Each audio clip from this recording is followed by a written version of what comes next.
Good afternoon, everyone. Just let us know if you can see and hear us okay. I didn't actually check with you, Matt, just to see if you could hear me, but we were talking for like 5 minutes, so I assumed you can.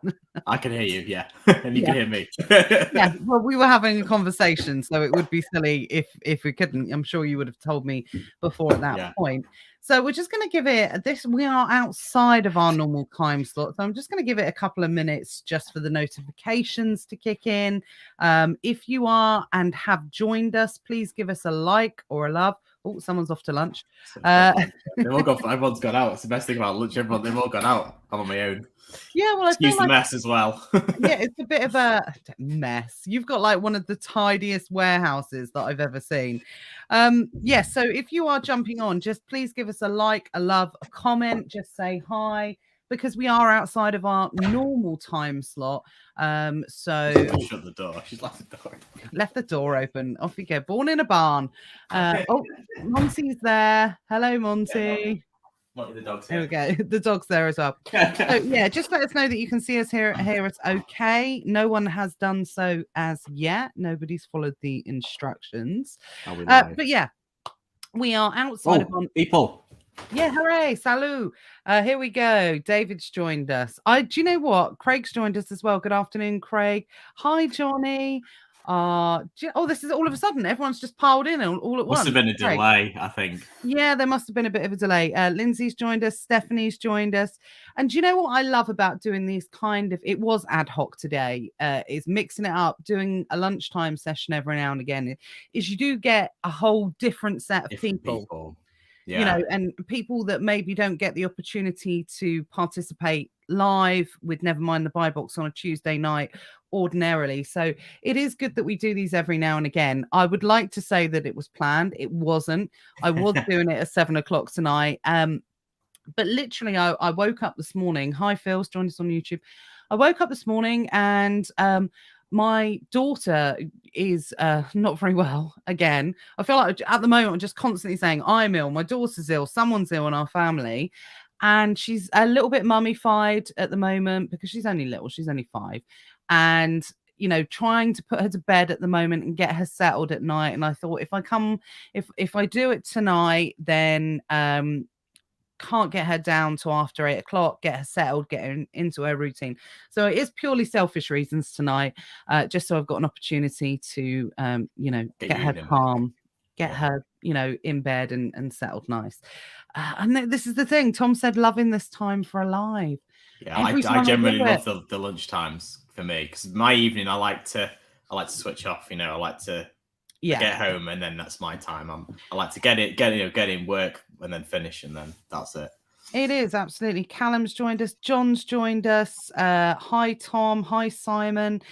Stuart's joined us as well. And do you know what? Every time it reminds me when we do like a lunchtime live, it reminds me of how much people genuinely do enjoy it. So I will make sure I do it, not just when selfish needs push me to do it. I will make sure that we do it on a more regular basis, at least once a month, to give people the opportunity that don't get the opportunity to join live normally, because we always forget that people do have young kids. And I'll be honest, 7:00 in the evening is probably the most inconvenient time for me, having young kids and putting them to bed and doing the nighttime routine and everything. So we will definitely look into that a little bit more. But anyway, hi everyone, welcome. Hi. Thank you for joining us. Cindy says lunchtime lives are great. I almost feel like lunchtime live is like a whole name in itself, isn't it? Amazon lunchtime live. I'm just gonna pre-warn you on the whole lunchtime thing. Obviously, real office. At some point, I imagine they're all going to barge right through the door because they've all gone to town for lunch. So they're all going to come back and they're all just going to walk straight in. So just in case that happens, just be aware. Will they all be like carrying McDonald's bags and probably Greg's maybe? Greg. We're quite northern up here. A bit of Greg's. Bit of Greg's, absolutely. Whenever I have meetings with Matt, whether we're discussing training or different things or whatever, it's normally around a lunchtime we have a meeting. And literally someone in the office is eating McDonald's, it's normally you, to be fair, and I'm normally on some horrendous diet or something that I never end up finishing, and all I can just see is like McDonald's wrappers and things like that. So yeah, we'll say hello to them when they walk in for sure. They barge in. When they barge in. So what are we going to cover this lunchtime? So urgent. Well, I say it's urgent. It's not. Well, it's not that urgent, as in Amazon haven't actually officially announced it yet, so it can't actually be that urgent. But we're going to talk about a recent change happened over the weekend, the last couple of days, for UPS inbound costs. So we're going to talk about that and talk about some of the things that we've discovered without Amazon actually making any type of official announcement that a change had taken place. Matthew volunteered to come on as well and talk about, because you attended the spring fair yesterday. So want to hear some feedback on that. Talk about, for any of you that are maybe thinking of going for the rest of the week, it is on until Thursday, or if they cut it short. It's Thursday, but I would avoid Thursday. Yeah. If you're going to go, I'd get yourself tomorrow because Thursday's kind of like a wrap-up day. I mean, if you sometimes you can get really good deals because people don't realize a lot of business actually happens at these shows. And if people need to sell product, then they might do it on the last day. But generally speaking, if people have traveled far, they tend to sort of wrap up about lunchtime and pack up and go home. So the best day I would say, if you are going to thinking about it, is to probably go tomorrow, Wednesday, rather than leave it till Thursday. We are a day late. Generally, Sunday and Monday are the best days for the trade shows. That's when you get the most traffic. But we'll talk about the UPS first anyway. We'll talk about that, and then we'll come on and talk about the spring fair as well. John Stevenson says, yes, tonight is Newcastle versus Everton, so I can't miss it. Paul says hello. I'm always battling this with Elite Sellers Academy. There's always something at 8 o'clock that someone wants to watch. At the moment, I'm battling against schedules with people that want to watch Dragon's Den and The Apprentice, which at least is entrepreneurial kind of business related. I love that, but you can just watch it on YouTube or on iPlayer, can't you? That's what we do. Just catch up later on. Doesn't age. It's actually got to the point where people are saying, so when am I supposed to watch The Apprentice if I'm watching this? Or when am I mind you, I must admit, The Apprentice this year, the candidate selection is a shower of beep. The candidates are horrendous. I do think it's kind of, it's run its course. I think they probably should. It's not like it used to be, is it? I think they've overdone it a bit. I think they have. It's like Towie meat versus kind of The Apprentice this year for sure. Yeah. I do love it. You got to take it with a grain of salt, but it is good to see the different type of challenges and things like that anyway as well. Ash has joined us again. Hello, Ash. How are you? Haven't seen you for a while. This is Matthew Wright. Hi. Yeah. He said, who's that person? I've forgotten his name. Both looking good. Andrew's joined us as well. Oh, brilliant. A lot of people jumping on for this lunchtime live. Loving it. Right. So let's talk about the Amazon unannouncement this week. I'm not sure when it came in. Let me know in the comments if you've done shipments, inbound shipments into Amazon FBA over the last 4 days, where we started to see a little bit of a change in fees that people were being quoted. Now, this isn't to be confused with what happened maybe a month, 6 weeks ago, 2 months ago, where there was a UPS glitch where it was just charging ridiculous amounts. Yeah, glitch. Yeah, absolutely. Now I think about it, I wonder if there was testing infrastructure change in place, something like that. But there was a glitch where it was charging people or trying to charge. Well, we had two glitches. We had one where it was charging people when you went in to book it in the UPS website. And then we had the other one where it was quoting ridiculous fees in terms for sending good into Amazon. And this is something, and I can already see from a couple of comments. Karen says shipped on Friday, all okay. Prices increased for the shipment I did yesterday. So I think it was over the weekend, in reality, that we started to see it. Tom said Sunday it affected me. I would say Sunday's probably a good day to do it if you're going to do any day, isn't it? Yeah, absolutely. So I think that's when people started to see it. So what it appears that has happened now, instead of there being a couple of flat rates for boxes up to 15 kilos, boxes up to 23 kilos, and then subsequently up to, I think it's 30 kilos for a well, actually, is it 30 kilos? It's unlimited beyond 23, as long as it is just one item. Yes, but yes, well, I was going to say single item because it limits 23 for any box, isn't it? Yeah, so we'll run through all of these, what you can send and what you can't send at the moment. Now, there's always been some kind of hacks or loopholes where you can get cheaper shipping. If you send 3 boxes under 10 kilos, you kind of got a uneven 3 for 2. You didn't quite pay for 3 boxes, but it wasn't 2 boxes. So that appears to have stayed as well from talking to various different people. But instead of it being, set kind of 2 rates at the moment, it appears that there seems to be about 4 or 5 different rates, depending on the as far as I can see, I've been told it's volumetric, but I think it's still based on weight, as far as I can tell, unless you're going above that 63.5 centimeters, which is considered to be, super oversized. And then you'd be looking at a whole brand new bag or box of, different charges. World of pain. Absolutely. So there's a couple of reasons why I think they've done this. I think it's been coming for a while anyway, because for a company such as Amazon, if you can just imagine the sheer volume of goods that are coming into their warehouses, for them to have just, a couple of rates is crazy in terms of, I'd like to think that Amazon has done it to create better value for its partners. Probably not, more for themselves. But also, I suspect that UPS had a hand in this as well. I'm not sure if you agree, Matthew, where they were sort of saying it might be a little bit unfair. We're getting shafted a little bit. So. Yeah, I would imagine that probably where these whole £2 thing came from.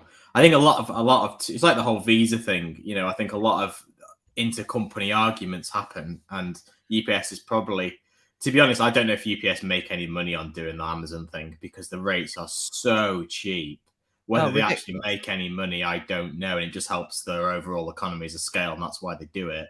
But there might be a point where they've had to push back because obviously drivers' wages are going up, fuel's going up. So maybe they're saying, look, we can't even, we're losing, never mind breaking even, we're losing money on this service. And maybe that's why they've had to readdress the pricing structure.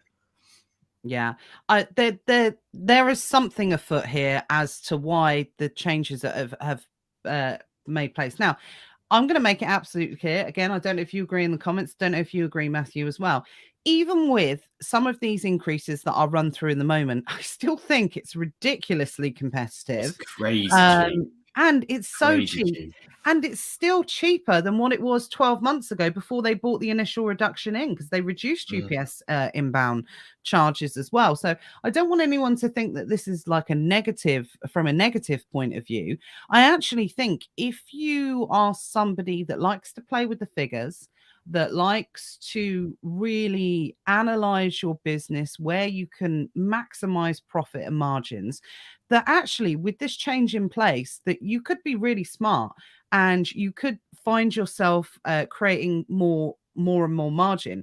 Now, I know someone like yourself, like Luke Dugan, Matt, my husband, does it as well. You crunch the numbers, you look at things and you sort of like say, right, if I just increase, and I know Johnny Smith, I know this is something he'll be looking at as well, is you're trying to squeeze as much margin out of things as possible and maximizing your prep and your shipments and the ability to be able to do that. This is actually going to give people good opportunity, I think, to get more bang for their buck if they do it in the right way.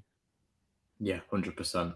Yeah, and I say anything you can save is just more on your bottom line, isn't it? If you can do it in 2 or 3 boxes rather than 1 box and it's cheaper, then you may as well, because you're saving money. And the problem with Amazon, as I always say, that there's only one thing you can compete on: it's price. So either you've got to have the cheapest goods or the most efficient operation.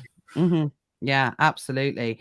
Simon says UPS said it's because more boxes at 15 kilo because more boxes at 15 kilo, that for the same space, people can send for 20 kilo in the same space on the truck. Oh, so basically a 15k box is probably the same volume size as a 20k box because it's just going to have slightly heavier items in or more packaging, or I see what you're saying. So yeah, typically if you think of like because we've got two sizes, we've got 42 by 42 by 42, and then we've got 60 by 47 by 47, and the 47s you're probably going to fit 20k in that same box. Whereas if you're only half filling it to 15k, it's probably still the same size box. Yeah.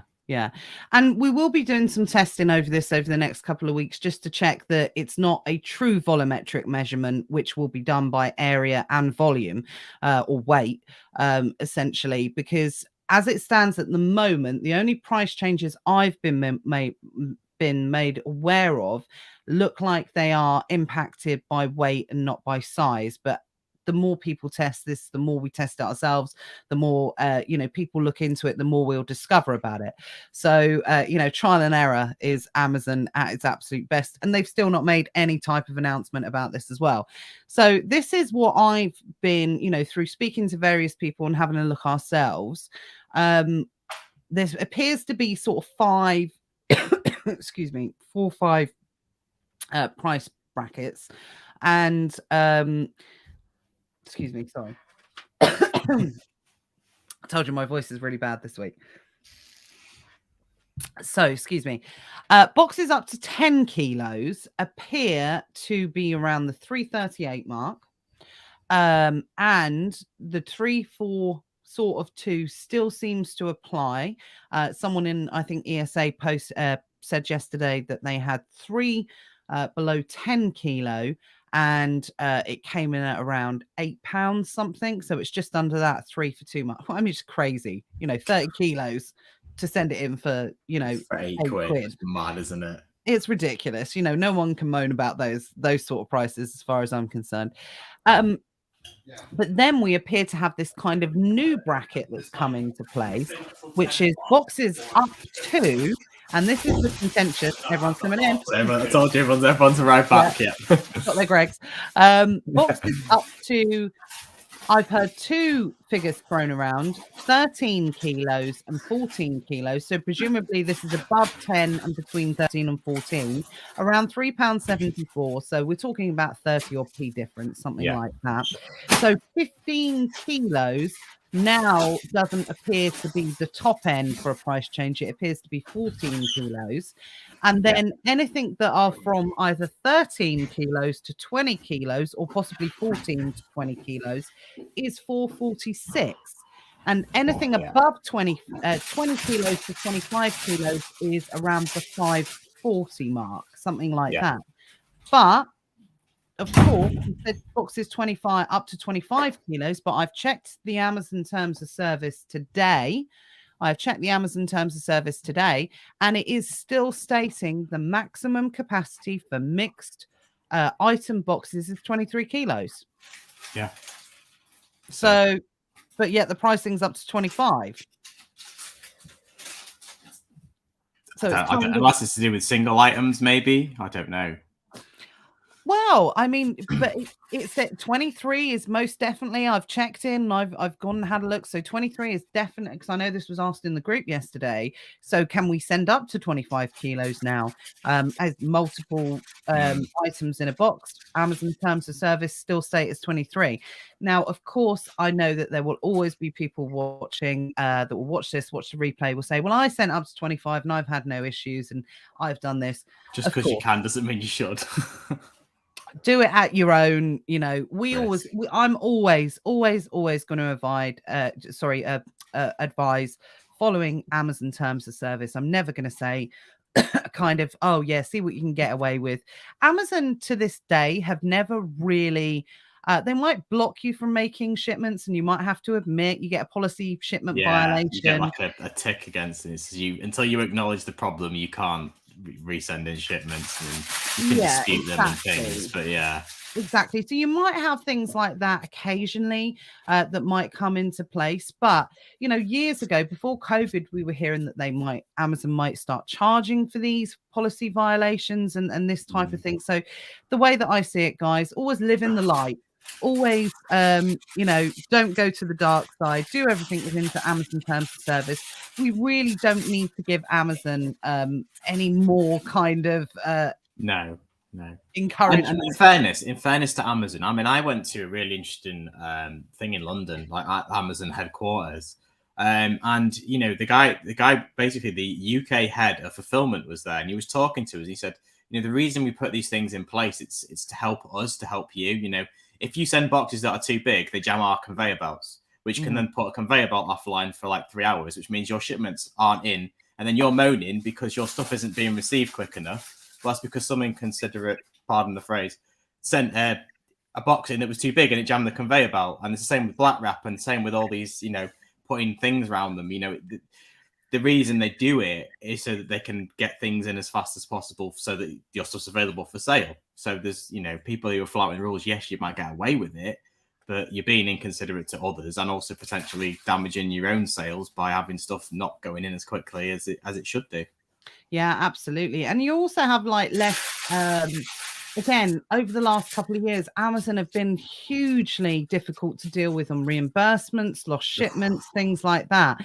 And if you are taking photographic evidence of things that are not following Amazon terms of service, they will turn around to you and say, oh, sorry, that wasn't sent to us, or it wasn't received, or wasn't this. Yeah, exactly. So, you know, just live in the light, do what you can in order to follow the terms of service, and don't give Amazon any type of excuse not to pay you out, to add violations to your accounts. Amazon's only going to get stricter. It's as simple as that. Yeah. I actually heard for the first time people talking about, and again, it's all rumors, all speculation. There's no substance to this apart from me talking about it. Is, you know, people were starting to talk about now that there could be a possibility at some point in the future that Amazon really do start to limit account for new users, and you know, more so than they ever have done in the future, because they just can't deal with the capacity of people wanting to sell on Amazon. Yeah. And I think they're also getting pressures from brands as well to stop people selling certain things. And it's, yeah. And again, if you know, breaking the rules, it's just all going to help that downfall. You know, yes, you might get away with it this once, but you're going to have a black mark against you. And I think Amazon keeps a pretty detailed, Amazon loves data. And I think Amazon will keep all these violations you've ever done. I reckon every single person, every single seller's got a file. And no matter, you know, if you could have a policy violation at some point in the past, it's there on file. Even if it was 5 years ago, it'll be there, and they'll look at all this information. They'll have it available. Yeah, absolutely. But before we go too far down the wild speculation route, let's pull ourselves back. I love Ramus's comment. What's all this chit chat in the middle of the day? You two should be working. Absolutely. So good, just people. Yeah. I know. It's all done. I've actually been writing some training today, which is really cool. So it's something I really enjoy. But when you're writing training, it's really like brain, like takes over your brain, and you know, you're sort of like, it's good to have a little bit of a break. So we thought we'd have a nice little lunchtime chit chat catch up with everybody. Lindsay said, I booked 2 boxes yesterday, being picked up today, which total 28.5 kilos, so 14.8 and 13.6, and the cost was $7.32, so still $3.66 each, I guess. So yeah, I mean, I think it's one of those things that the pricing schedule is probably going to be more guides as opposed to fixed cost. Think, it's just occurred to me, do you think there's any kind of geographical considerations in the pricing? Not that I've seen of any type of evidence, but whether or not it will in the future. Obviously, that's something that happens in the US, depending on where. Yeah. I mean, obviously, the US is a lot bigger, and the UK generally, for the majority, like 95% of people, probably live to or near an industrial, like, you know, pretty urban area. But you know, if you live in the Lake District, for example, and there's no fulfillment centers like 3 hours away, then you know that can be a massive issue for UPS, and they're probably making a huge loss on your shipments. But I guess it's like it all averages out, doesn't it? I guess. Yeah, and I think the other thing I find really, really interesting as well is to do with the increase, and especially if what Simon said is true about they want to encourage heavier boxes. Well, I thought that there was some sort of health and safety rule that anything above 15 kilos had to be like a two-person carry. I mean, two-person lift, yeah. Yeah, The stickers on it, yeah. Oh, and by the way, guys, if you are going above 15 kilos, make sure you are putting those Got your stickers on there. Yeah, it needs to be 5 stickers in total, and on every side that it's above. It's a heavy package. It's above 15 kilos. So again, something that Amazon doesn't really pick up, but if you were to receive a shipment policy violation, if you haven't done it, it's your own fault, because it does state that within terms of service. So just a reminder on that, and especially because the way that I see it is 13 kilos to 20 kilos for £4.46 now becomes the best value option. Yeah. The way that I see it. So packing boxes up to 20 kilos, and depending on how many you can get in there, because in terms of actual area of size, it's always been the size of products that's generally, especially if you're, anything up to about 30 centimeters. I mean, but imagine if you're putting eyeliners in, what type of return you'd get on your cost of unit in sending it in. So, it's a bit of a wild background, isn't it? At least you know it's not a filter. That up to 20 kilo box will work really well for beauty, which are some items that are small but quite heavy. If you think about like a bottle of shampoo, or I'm just looking for one. I've always got one handy for like emergency lives. Okay, so yeah, you've got something like this. This is 240 mil, and if you've got 4 of those, that's almost weighing like, it's almost a kilo. In weight, and you can't get a lot in. So if you can get some, sort of smaller but heavier items working for you as well, it's going to help with squeezing out those margins for sure. I knew the dog was going to get some attention. But I've got a really wide camera. I don't know why it's so wide. Is Monty after all the Gregs? Yeah, of course he is. Sniffing his way around. I bet he's like the most spoiled dog in the world. I bought him some ham today, like finest ham. Yeah, well, it's not good enough for him. Turns his nose up at like Asda cheese. Is like, he only has Cathedral City cheese. That's how spoiled this dog is. Well, he is a corgi, so he has got those royal connections, I suppose. High and lofty royal connections for sure. But yeah, the other thing I was surprised about is with this, if we've all dealt with a cranky UPS man that looks at your shipments and has a go at you. But when you have a prep center in particular, and you deal with a lot of packages going in and out, it's something that you often speak a lot about. One of the biggest issues through lack of drivers is through injury caused by heavy lifting. By heavyweight. So I'm really surprised if this is a UPS sort of instigated change. I'm kind of surprised that they've gone for that option, because UPS drivers don't drive. I don't think UPS gets saying this. I think Amazon tell UPS how it's going to work. And then Amazon, UPS have to make it work, or they get told that, well, because you think Amazon could easily just go, oh, we'll use DHL one, or FedEx or whoever else. I mean, UPS is the biggest coverage, I think. Yeah, I think, absolutely. And I mean, I've said this for quite a while, and this comes back to Natalie's wild crystal ball speculation things of things that I think is going to happen this year. I think it possibly might have happened a little bit earlier if it wasn't for COVID and there wasn't a worldwide supply chain demand issue. I do think at some point you will see Amazon bring on, if they were not allowed to, or they did not proceed to buy UPS, which was a big rumor a few years ago. Yes, they did. I don't think that'd ever get allowed though, would it? I don't think it would be allowed due to the competitions, and especially everything that's going on in the US at the moment, and how they're trying to bring fair policy, terms into Amazon's business and break up the marketplace and do all these different types of things. So I'd be very surprised if UPS were allowed to be bought by them. So I wouldn't be surprised if we do see another, preferred. I know they have other partnered carriers, but, another carrier being bought in to take the weight. But like you said, Matt, it's not really something that for most companies, it wouldn't be a good deal. They wouldn't be able to make it work financially, logistically, geographically, anything. So the only reason I think it works is the money they get from Amazon is enough to cover the cost of the vehicles and the warehouses that gives them the economies of scale that therefore they can offer parcel services to other companies so much cheaper. Because if it's the UPS pays Amazon pays the UPS bills and then everything else is a bonus on top. And covers all the vehicles or allows them to have bigger warehouses and all that kind of stuff. So I don't think from a profit perspective, I don't think UPS make any profit on this at all.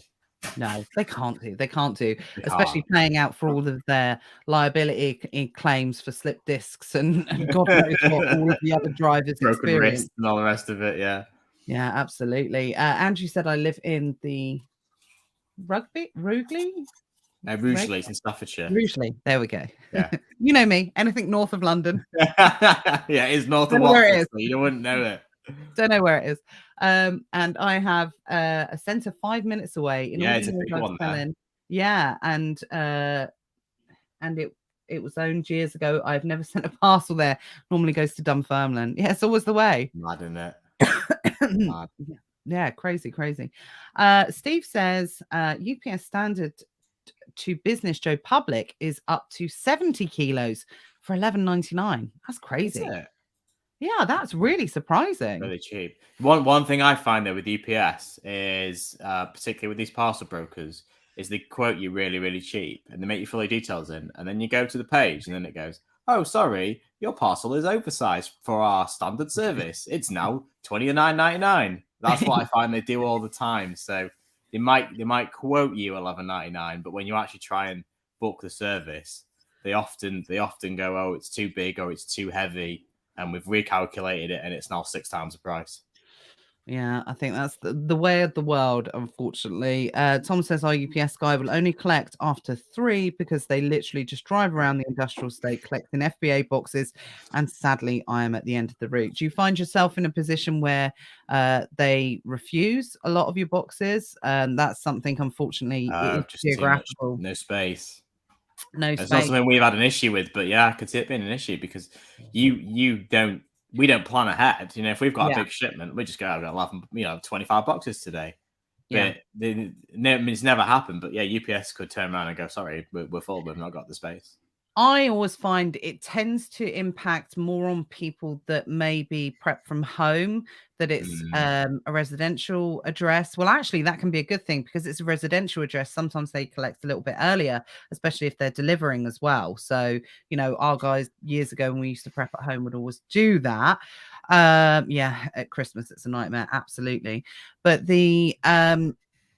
what can happen is if you're in a warehouse setting or environment or something like that, and you get a regular driver, they tend to get to know the route and what they have to pick up and what to expect on all these different types of things. So, it can be helpful sometimes. Steve says, if you ask nicely, they might give you their mobile number and you can text them. We always get the mobile number, the depot number, the lot. But yeah, we always send a text. Sorry, Matt or Alex or someone will always send a text just to let them know what they're expecting. It's definitely more important to do about this time of year. So C says it's a direct quote from UPS, which is good. That's good then. That's good. Yeah, very good. Rima says send in hazard with UPS with the rest of FBA, but booking via UPS account usually boxes at about £8. If I increase the value above 60, it goes to $11.99. There we go. Good price. That's good. That's a good price then. Yeah. Really crazy. Really, really crazy.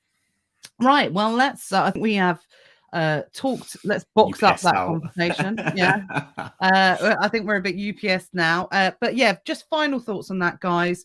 Obviously, bear in mind it's not going to be a fixed cost anymore. Playing with your weights, your sizes could potentially increase margins. And in this crazy price tanking world, everybody needs as much as they can get. Opportunity on margin sizes.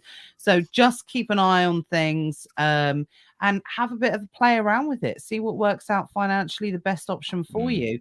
Sometimes, especially on those up to 20 kilos, smaller items or bigger items, you might be able to save some good margin for sure. Yeah, I've just seen a really interesting comment come in. Yeah, the extra for UPS has to be worth it. I'm having a nightmare with DHL shipments from Amazon. Yeah, so the massive benefit of UPS is not only the price, but it's everything in the box is insured. So obviously you might have a bit of a battle on your hands with Amazon to get a reimbursement, but technically everything you send in that box is reimbursable by Amazon. If you use any other courier, if you send in pallets, you send in any other courier, you have to arrange your own insurance. Amazon won't cover the insurance.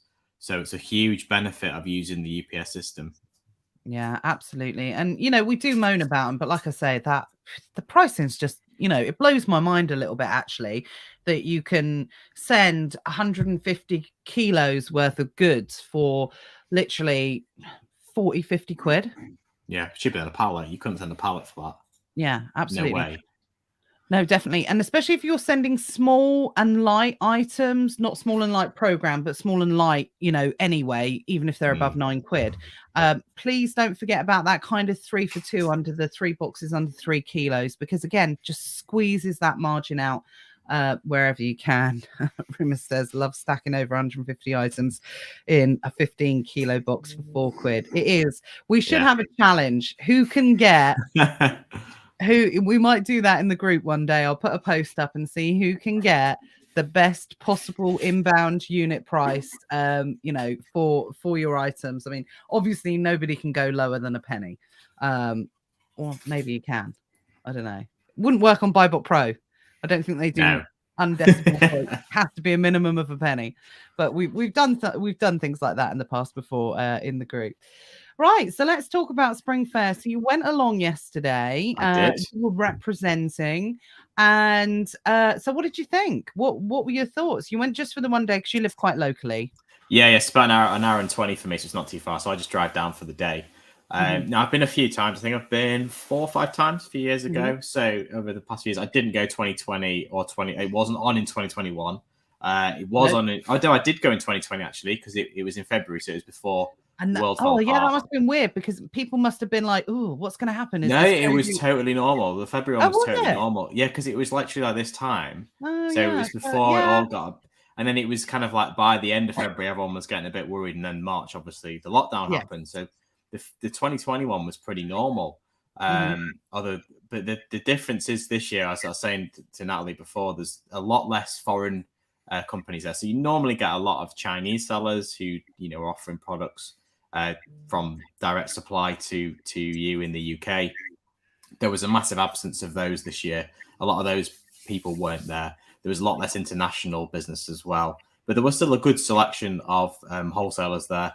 It was a little bit smaller than it's been in previous years. Again, I noticed there's a few less companies there, but generally it was very good. And I spoke to somebody who went last year because it was actually on last year. The autumn fair, sorry, not because they do spring fair and autumn fair. The autumn fair was on last year. We were in lockdown, weren't we? We were in lockdown in the spring fair, but the autumn fair was on, and we said that it was dead. There was like 5 or 10 stalls. It was a waste of time, but it's well worth going, I would say, especially as it hasn't really been a decent one for 2 years now. So it's really worth going. There's a lot of supplies there. There's all sorts of different range of categories. You can buy literally anything there. Grocery, wholesale. You can buy Christmas trees. There's a massive section for Christmas supplies. I know a lot of companies who do Christmas trees and stuff. You'd love it. You'd love going to the Christmas tree section. I'm a veteran of the spring fair, the autumn fair, the trade shows. In a previous life, we had a distribution company, so we exhibited at most of them. I think the only one we ever didn't do was the Harrogate one, which was always on the list to do it, but that's when we gave up our distribution business and started focusing on Amazon. We never got round to doing the Harrogate one, which is apparently it was supposed to be the nicest one to be able to do. A bit posh Harrogate, isn't it? A bit posh. That is north of London, though, just so you know. I know. I literally would have got lost. It would have been like Game of Thrones. It would have been like crossing the wall or something like that. I wouldn't have known where to go. But yeah, so I mean, it's something that we've been back once, I think, since we stopped exhibiting. Once or twice, maybe. But I used to I'll tell you what is good. When you're an exhibitor, you obviously get to walk around when it's closed. and you get to talk to people and you get to see what people are selling. And one of the best things is this is like spring fair secrets. One of the best things that you get to be able to do is you can buy stuff off of people's stands. So we used to come home with loads of stuff, and because they didn't want to take the stuff home with them, so we used to come home with loads of stuff, loads of goodies and things like that. And they'd be like, yeah, give us a £5 for that, give us that. I got this most beautiful like blanket scarf, which is like cashmere. It was supposed to be like 300 quid, and the woman was like, yeah, give me 50 quid for it. And it was like, yeah, I'll have that, it's great. That was one of the benefits. That's the benefit of going on a Thursday, I guess. You can oh, absolutely. And people sell off their stuff, definitely. Yeah. I mean, whether or not it's to Joe Public or whether or not people it's a thing that the exhibitors kind of do with each other. And and you can walk away with some good amount of cash. So we used to sell samples when we were there as well. We always used to walk away with about £2,000 in cash, in terms of because people want to buy the items and things like that. So it's always one of the little bonuses of the spring fair. But I've certainly not been back. I don't think we've been back for 3 years, maybe 4 years, something like that. And for me, it's one of those things. I know how valuable visiting trade shows are. Done it for years, been exhibitor for years, all these different types of things. Now, I've always said that being an exhibitor, they have to change, they have to move with the times, they have to do things. But as someone's already said, I'm not sure who gave the comment. It was Andy. Went to the spring fair. Still a lot of the traders won't deal with Amazon. And the value in going to the spring fair, I think, in its biggest value, is for kind of reconfirming relationships with people and building stronger relationships with people, as opposed to going in kamikaze and being like, do you want to deal with me? Do you want to deal with me? Do you want to deal with me? Where I think it's most valuable for people is taking the time to go and see someone that you've built a phone relationship with. Maybe you've placed 1 or 2 orders. It's very early in the infancy of your relationship that you're building with someone, and you're taking the time to go and introduce yourself and to say, hey, it's Natalie from such and such. I've placed a couple of orders with you. I really wanted to make myself available to come and introduce myself, and just to see if there's anything, I need to do in future to be able to kind of get on your list for offers and that type of thing. That's where I think nowadays it's definitely the most valuable exercise. Yeah, I mean, I've visited all my suppliers face to face, and that is the most valuable thing I think you can do. Because I said this is so again, when you're in business, it's all about relationships.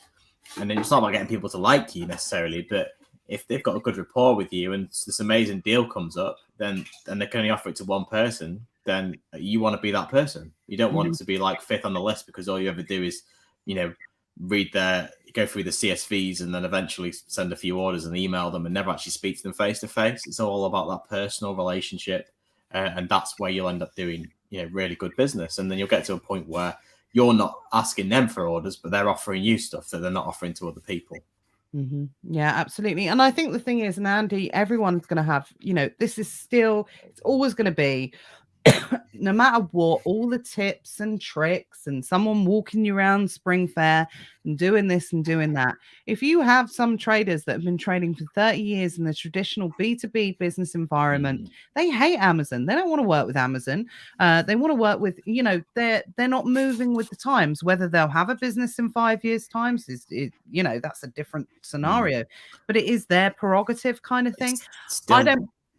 I don't believe if they are, I believe if they are that set, unless you can bring them something so different, so innovative that they've never seen before, then you're not going to get anywhere with these people. Thank them for the time. Let them know if anything changes, when would be a good time to get back in contact. But I have literally seen people not having rows, but getting proper shirty because they won't deal with someone, or they won't do this, or they won't do that. If they don't want to deal with you, you don't want to deal with them. That's the way I see it. No, absolutely not. If they don't want to sell to you, it's no good. And some suppliers like that. And most of there's 2 categories. I think there's 2 reasons that this happens. Well, sorry, it's just probably 3 reasons that this happens. The first one is they're getting pressure from the people that they buy from. You know, they're buying direct from the brand, and the brand says, we don't want our products on Amazon, so they're getting pressure from them not to. They probably don't actually themselves care, but they're getting pressure from the brand. The second reason is probably they sell themselves on Amazon, which is probably why they don't want you selling it, because they sell themselves. Some don't mind, but then you're always going to be losing out because they're selling themselves. And the third reason is they're just old-fashioned, like you say.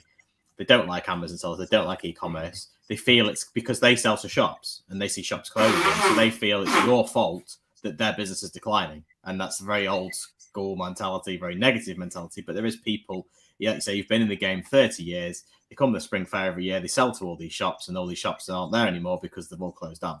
Yeah. And do you know what? At the peak of when we were exhibiting, which was probably about 13, 14 years ago now, people were saying that the shows were in decline then, let alone with the advancement of the decline of the high street and, online retail increasing even more, pandemic, inflation, all of these different types of things. So, it is some of these people, like I said, I know some people really do get on their high horse about why won't they deal with me? My money's as good as anyone else's. I think, do you know what? It's their prerogative. It's their business at the end of the day. Yeah, they might be putting a gravestone on their business or whatever, but it's generally it's their choice. And I think you've hit the nail on the head, Matthew. A lot of the time, they're probably selling on Amazon themselves. They've probably moved with the times that much, so therefore they don't want to deal with people. Yeah, because it's the beauty of FBA, as we discussed. It's dead easy, but because it's easy for you, it's easy for them. That's the thing. That's why Amazon works for these distributors. Is they don't want to sell to consumers, but Amazon will do that for them. And essentially, sending their goods to Amazon is the same as sending a wholesale order to you. So it doesn't make much difference to them. Yeah, absolutely. So Paul said, "Who's got an elephant in the background?" I don't know. That'll be me. Is there an elephant? What? No idea. Johnny says face-to-face meetings make the difference. Tier pricing is a game changer. It takes a while. I don't know. Sorry, apologies what that was related to. LOL. I think it was due to was about the with. Were we talking about? Oh, actually, maybe I was thinking it was a wholesale, but actually maybe tiered pricing is to do with the shipments thing. I'm not sure. Maybe I'll apologies, we missed that one. Chit-chatting away too much. Andrew said, had the Christmas in February magazine yesterday. I do definitely feel like I would like to go back in the next couple of years and but the trouble is I would only want to go from a consumer point of view. So I literally wouldn't be out unless I was going on, and they don't sell that. Those type of companies, the big companies that do those type of, they don't stow off their sand. It's someone blowing their nose. Well, it's not my end. It's definitely me on my own. It's not me. I did hear it, but I didn't want to bring attention to it so much. Thanks, Paul. Right. Just going back, just a question going back to the small and light. I don't see any reason why they can't. I don't think it's a single shipment as far as I'm aware for small and light. I don't know. I don't do small and light. So you mean you can't send them in with standard size inventory in the same? Oh, I don't know. I don't know. Apologies. As far as I'm aware.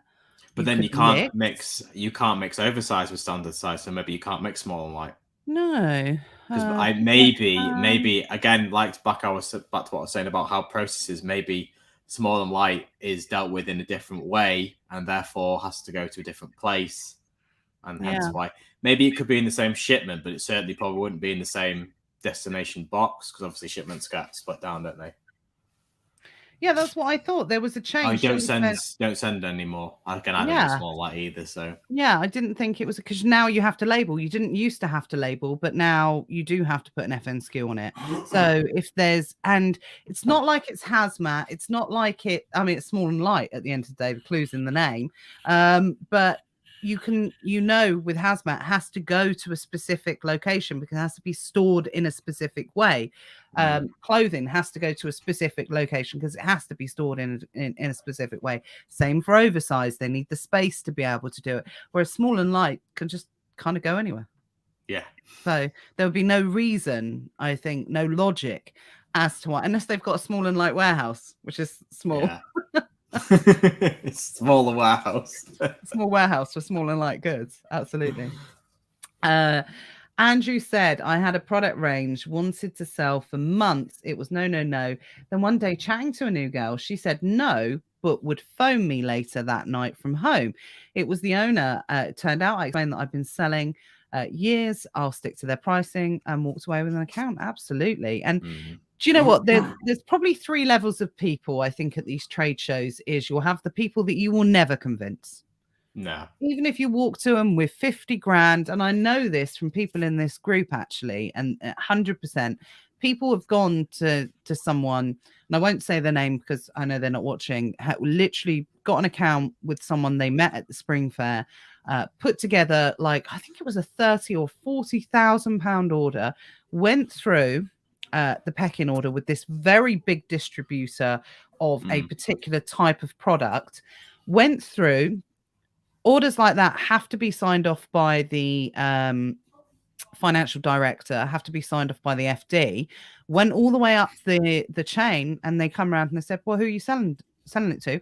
Went back down the ladder, and the order was declined because they didn't want to deal with a single seller that could potentially be selling on the different platforms. So don't confuse it. It's nothing to do with money in a lot of the cases. It's because they maybe have a very strong agreement from their manufacturer or brand owner that they're just not allowed to do it. And they just don't want to risk their other 10 million pound business that is supplying that. So a lot of the times it's not to do with the amount of money you can throw at it.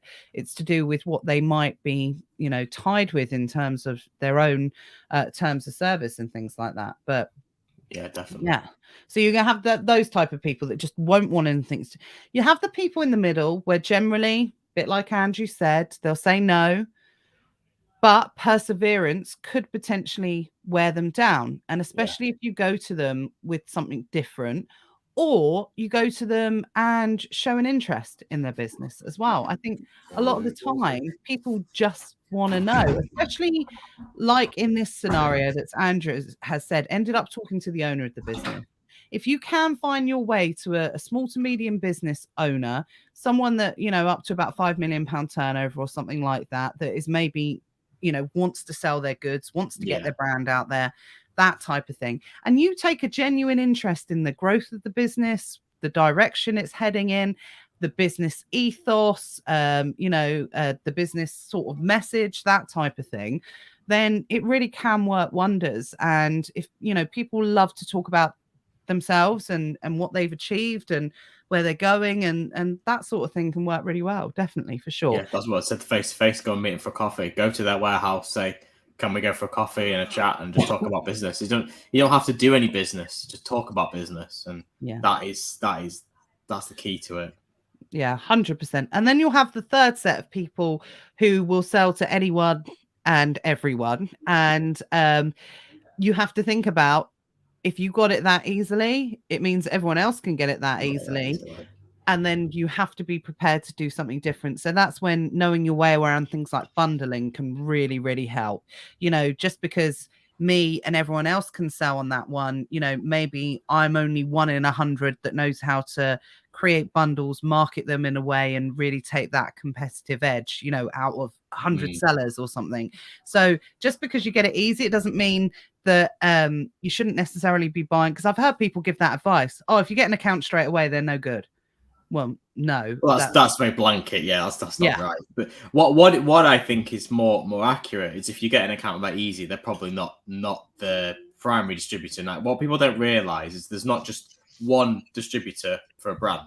There is a chain of people, and there is distributors under distributors and wholesalers and all these different people. And the easy people to deal with is probably the bottom of the chain. And it's not that you won't get good deals necessarily, but a lot of people moan that, the prices on the majority of products don't work. Well, that's because they're buying them from 5 different people and it's come down the chain 5 times. So it doesn't mean that you can't work, but that is generally the problem with when you get an easy account and it's getting up the chain is where you get the better pricing and it's not got 4 people's margin on top of it.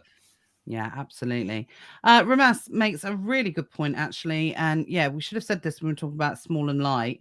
Last year, sending small and light in one box, which was mixed. They can go with standard items as long as they are going to the same warehouse. So if you're getting split, like there are some beauty items that I'm thinking about a brand like Ted Baker or something like that, where you sometimes get these, they're under they're beauty items, but they might, to avoid hazmat, been put under like something in accessories or clothing or something like that. You often come across that quite often. And it's annoying. You've bought 3 of them and like literally wants to send 3 items to like one warehouse. So providing there's no split shipments due to reasons either just because of volume, goods impound, or whether or not there's a specific reason for it. So thank you for clarifying that, Ramas. It's that looks like it's the only reason or occurrence why it might not happen. Andrew said this was a trade show and then phoning the company. And again, that's another great point. Thank you for making that. Is that on a stand, people get into the habit of saying no, no, no, no, no, no, no, no, no, no, no, no, no. And then once you take them out of that scenario, you might have a different kind of answer. I was going to say, so it's not just that the time as well, the time of the month and the time of year. It's really important. I know, yeah. It's really, really important in this business. What people don't realize is that if they're at the beginning of it's like everything. They're at the beginning of the financial year. They've got a target. They're not asked. If they're 2 weeks away from close and their bonus is going to be dependent on closing this 30 grand deal, suddenly you sound like a very attractive prospect to them. Yeah. And honestly, this is one of the things people don't consider, timing it.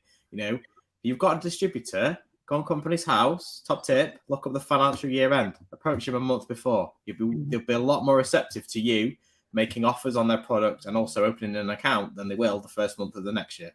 That is an amazing tip. And also, if you are buying a car, go on about the 28th as well. If they need to hit their targets, you'll get a better deal on your car as well. We always do that. Yeah. Well, again, even it doesn't. Don't think that you can't approach them. If their financial year is January, don't think, it's 1st of February, I can't approach them. Just leave it to the end of the month. But go, because they have monthly targets as well as yearly targets. Don't go, I'll wait till December 2023. Yeah. Damn, missed out for another 11 months. I'll put it in my diary. I'll wait until then. No, that's a great tip. Thank you for sharing that, Matt. Again, I feel like this lunchtime is like tips galore from everybody. So thank you, everyone, for contributing. Andy said, even if you don't do anything with them this time, you still have a reference for when we last spoke the next time for when you approach them. That's absolutely so true. And I can honestly say from a personal point of view, that's one of my kind of live and die by rules. And talking about from a personal point of view, Matt, my husband, always says to me when I meet new people, when I talk to people I haven't spoken to for a long time, he's like, why are you so nosy? Why are you always asking them questions? Why, you're so nosy. Don't ask people so many questions. But this is actually a little bit of, I don't know if it's a skill, a personality trait. Definitely a skill. I don't know what it is. Definitely a skill. But yeah, I always ask a lot of questions about people. And, this works in professional and personal life as well. Because when you do find out about people and you listen more than you talk, which I know is hard to believe from my point of view, but when you do take the time to find out about people, ask them about things, it means that the next time you speak to that person or have a conversation, like Andy said, you can refer to your last meeting. Yeah. We met at Spring Fair last year. Do you know what? You mentioned that you were going through this really exciting period of growth. What happened? How did that turn out? That type of thing. Hopefully it turned out well. Otherwise your conversation could bomb. But, taking time at that point of reference for the last conversation, really important to be able to do that. And that is one of the keys to building relationships with people, and that age old kind of term of how to win friends and influence people. That's one of the classic rules of being able to do that, for sure. Yeah, definitely. So you've got a really good skill for remembering things about people. Like, I think, I can't remember what you said to me, but you said something to me when we met, and you were like, how's so-and-so? And I'm like, I don't remember telling you about so-and-so. And it's like really personal, interaction that all gets you remembered, and I think it's a real skill in personal relationships. Well, my husband Matt wouldn't say it's a skill because I forget nothing. He's like, how do you remember that stuff? It's so annoying. So doesn't work well. It doesn't work well for him in an argument, for sure. Do you remember that day on the 30th of February 1997 when you said this? Yeah, literally. We had a conversation about something like that today. He's like, how do you remember this stuff? One of my friends tagged me in an old Facebook picture about something that happened when I was pregnant, and I still remember exactly what happened with it. And I said, and Matt was like, why have you tagged me in this? This was 5 years ago. And I was like, well, it was just funny at the time. One of those things. Yeah, Matt, true story. There we go. 100% true. And she said, I use Evernote to take pictures of business cards. This normally puts the info from LinkedIn, and I make any notes. Great tip. I don't know if it's lunchtime and people like brains are firing more, or people. I definitely am. I'm a lot better in the lunchtimes, but yeah, tips coming in. Great. Do you know what? We need to talk about LinkedIn at some point. I feel it's something we don't really talk about enough in terms of being able to utilize that. From building relationships from a supplier point of view. So maybe maybe we will, because I know it's something you utilize quite a lot. And 3 of my suppliers came from LinkedIn. Yeah, so we're definitely. They found me through LinkedIn. I didn't message them; they found me. Yeah, it's something I used heavily with the distribution business to be able to build relationships, make contact with people. So, LinkedIn for sure. So, yeah, we'll definitely do a session focused on that. Well, we said we were going to call it a lunchtime hour. I mean, I'm sure you'll agree we could talk for hours relating to this subject, but let us know in the comments. Yeah, absolutely. Are you going to be going? Not you, Matthew, because I know you've already been. I'm not going. We're going to a trade show next month with a more sort of private label side of things. But let me know who's planning on visiting the spring fair. Hopefully, any tips might have picked up from me, Matt, and everyone else that's commented today. We'll see you, see you well if you are planning on making the trip there. I'm really excited this afternoon. I'm doing something different this afternoon, which has nothing to do with why this session was at 1 o'clock today. But I'm super excited. I'm opening our first Etsy account today. Ooh. Yeah. Ooh, let's let me know how that goes. I know. So, I mean, obviously opening it, it's opening it and successfully selling on it are two different things. So, but I'm excited to be actually, going through doing that process. Products are ready to go. Different type of products we've never sold before, products that we've created ourselves. So it'd be really interesting to sort of track the journey and see how that is. It's the fastest growing platform, sales platform. Is it? Now, whether with the introduction of the new TikTok stores will change that, I don't know. But definitely over the last 12 months, it's been, the fastest growing platform, and expanding into different areas and doing different things. And Etsy have also got like a wholesale side of things as well. So be interesting platform just to see, navigate around, find our feet, and I'm really looking forward to it. It's going to be a new challenge. I wonder if the rise of these platforms is going to worry Amazon a little bit, because it's obviously not from the day-to-day stuff. Like Amazon's got like grocery down to a T. Like nobody can compete with Amazon for grocery in certain categories. But with the private label products, the own brands, the uniqueness of it, I don't know if Amazon's going to start struggling and people are going to be diverted away from it. Amazon is going to be obviously very much in terms of want it now, want it tomorrow, reorder, all that kind of stuff. But the unique stuff, the private label products, Etsy, Shopify, maybe that's the future. I know, as Amazon a little bit concerned. Personally, I'm going to stick my head on the block and say I don't think they are, because I think everybody is so far away.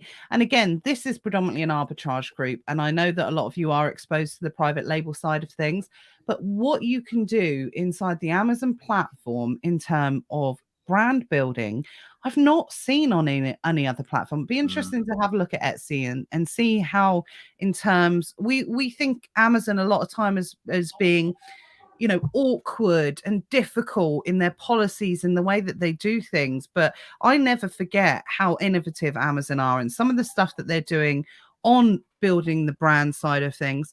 I don't think it's any type of secret that Matthew and I both think in terms of, Amazon's need.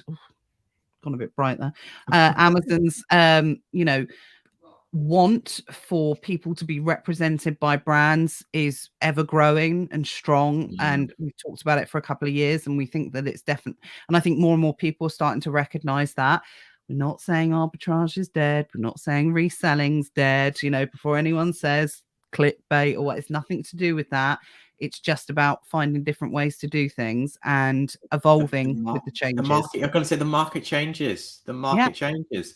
Yes, arbitrage in the form of 2015 is dead. It doesn't mean arbitrage is dead. It just means doing it in the way you did it in 2015 is dead. And you just have to find new and evolving methods and buying from different places, buying in different ways, and that's the future. You just got to keep moving with it, because if not, you're a dinosaur, and you're one of these people at the trade shows who says, I don't sell to Amazon sellers because I sell to my retail customers who I don't have any of anymore. Yeah, exactly. So always be evolving, always be innovating, and us looking at different different platforms and different ways of selling is always going to be something that we're going to do. It's not shiny object syndrome as long as there's method to it and you're executing it in the right time of your business. We've been involved in online retail for over 15 years and just opening an Etsy account now, whereas Etsy's been around for 10 years. It's one of those things. So it has to be for the right time in your business. Happened with the private label product, right time in our business for us to do it. So it's something that absolutely, don't let people, shiny object this, shiny object that. And yes, I do agree with shiny object syndrome, but as long as it's within the trajectory of your business and the plan within your business. Complementary, I think. Absolutely. Complementary. Yeah. There we go. Complementary platforms for sure. But I'm excited because, there's part of me thinking, wow, Etsy is going to welcome us with open arms and they're going to be super excited. But, I have heard that Etsy can be a bit funny on policies as well. So be interesting to see and navigate around the new platform just to see if it's more user friendly. Is it easier? I don't know. Don't know what we're going to find yet. We'll have to update us, keep us updated. I will do, indeed, for sure.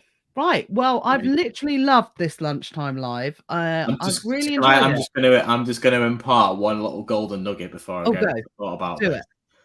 You're going to the trade shows, not just the Spring Fair, but any trade show.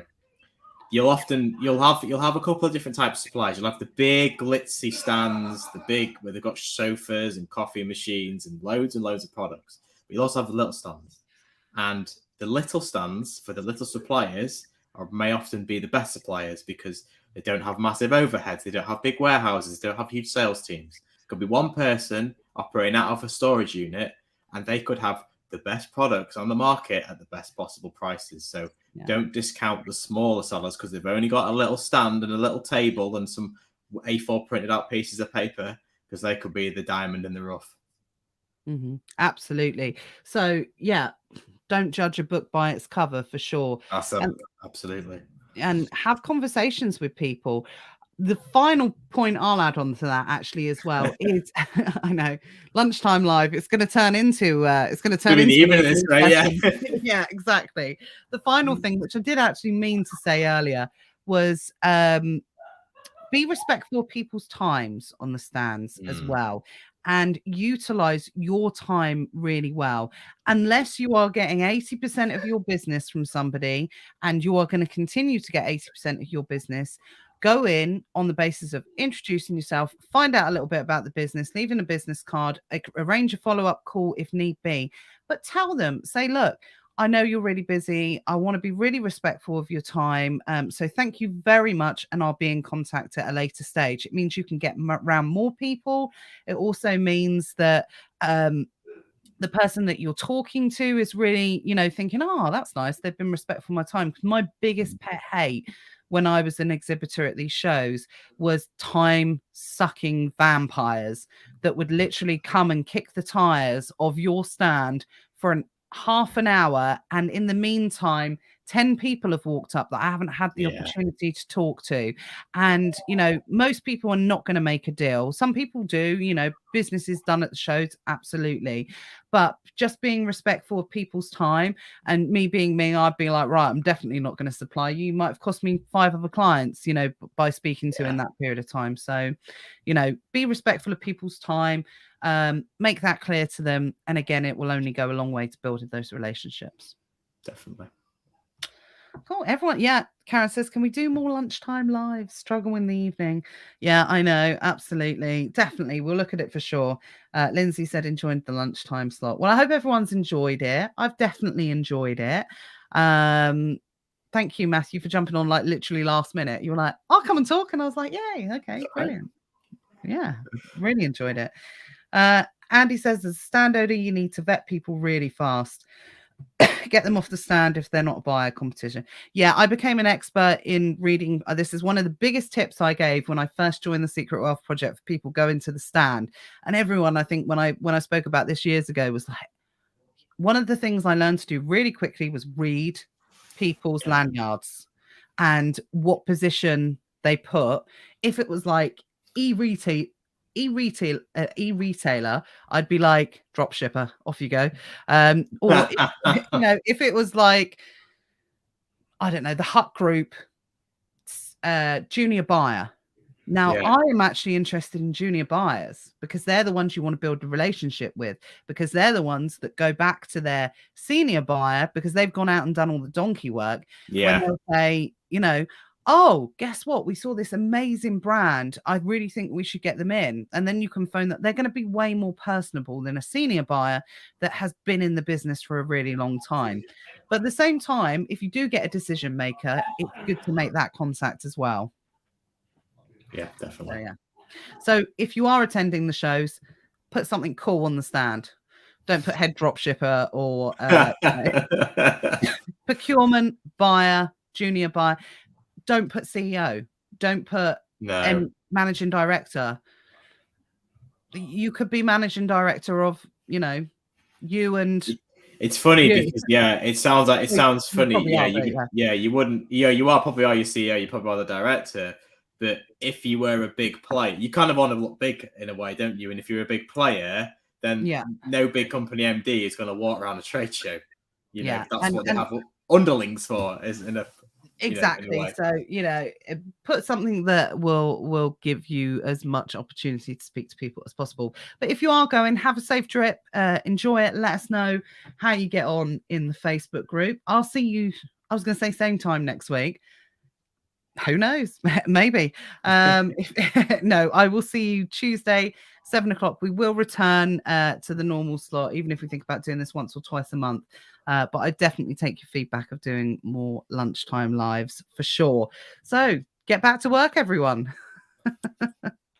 Get back to work and enjoy the rest of your day. Thank you, Matt, for joining me. Have a great Always week, everyone. appreciate it. Take care, everyone. Bye. Bye.